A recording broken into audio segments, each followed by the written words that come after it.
తిరువీర్ ఐశ్వర్య రాజేష్ జంటగా నటించిన సినిమా ఓ సుకుమారి. ముట్టుకుంటే షాక్ కొట్టే అమ్మాయి కదిది. పాయింట్ గా విన్నప్పుడు చాలా కొత్తగా ఇంట్రెస్టింగ్ గా అనిపించే పాయింట్ తీసుకున్నాడు డెబ్యూ డైరెక్టర్. అయితే ఈ పాయింట్ ని పల్లెటూరుకి పరిమితం చేసి అవసరం లేని కంచులేసి చాలా లిమిటెడ్ గా మార్చేశాడు. ట్రీట్మెంట్ కొత్తగా ఉంది, స్క్రీన్ ప్లే ఊహకు అందకుండా సాగితే ఆ రేంజ్ వేరుగా ఉండేది. కానీ ఇక్కడ ఆ అవకాశం లేకుండా పోయింది. నవ్వించడం గోల్ కాబట్టి ప్రతి సీన్ కి ఎండ్ ఆబ్జెక్ట్ కామెడీ అయిపోయింది. అయితే తిరువీర్లో ఉండే టిపికల్ కామెడీ టైమింగ్ వల్ల కొన్ని చిన్న చిన్న సింపుల్ డైలాగ్స్ కూడా బాగా పేలాయి. అలానే ఐశ్వర్య రాజు స్క్రీన్ ప్రెజెన్స్ సినిమాకి ప్లస్ అయింది. ఆమె యాక్టింగ్ పొటెన్షియల్ ని ఛాలెంజ్ చేసే సీన్స్ కొన్ని పడుంటే సినిమా గ్రాఫ్ పెరిగేది. ఆమె సొంత డబ్బింగ్ చెప్పడం మంచిదైంది.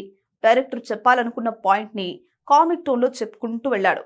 పాయింట్ లో ఉన్న ఫ్రెష్ అప్పీల్ సీన్స్ లో కూడా రిఫ్లెక్ట్ అవుతుందని అనుకోవడం వల్ల పేపర్ పై క్రాస్ చెక్ చేసుకోలేదేమో అనిపిస్తుంది. దాంతో సీన్స్ లో కామెడీ ఉన్న ఓవరాల్ ఫ్లో మాత్రం ఎగ్జైట్ చేయలేకపోయింది. సినిమా అంతా బేస్ చేసిన పాయింట్ కి లాస్ట్ లో కాస్త కనెక్టింగ్ గా ఎమోషనల్ పే ఆఫ్ బలంగా ఉండుంటే బాగుండేది అనిపిస్తుంది. ఇలాంటి ఒక టిపికల్ ప్రాబ్లం ఆల్రెడీ కొంతమందికి ఉందని ఎస్టాబ్లిష్ చేసిన డైరెక్టర్ అలాంటి ప్రాబ్లం కి సంబంధించి ఒక సొల్యూషన్ కూడా చెప్పినా అది బలంగా రిజిస్టర్ అవ్వలేదు. దీంతో ఓ సుకుమారి గతి తప్పిన సినిమాగా మిగిలిపోయింది. మ్యూజిక్ డైరెక్టర్ మాత్రం చాలా కష్టపడ్డాడనే చెప్పాలి. ఎండ్ టైటిల్స్ కి కూడా బీజిఎం ఇచ్చాడు. ఈ సినిమాలో తిరువీర్ కి ఫ్యామిలీ హీరో అని, ఐశ్వర్య రాజేష్ కి న్యాచురల్ బ్యూటీ అని ట్యాగ్స్ యాడ్ చేశారు. ఇవి కంటిన్యూ చేస్తారేమో చూడాలి.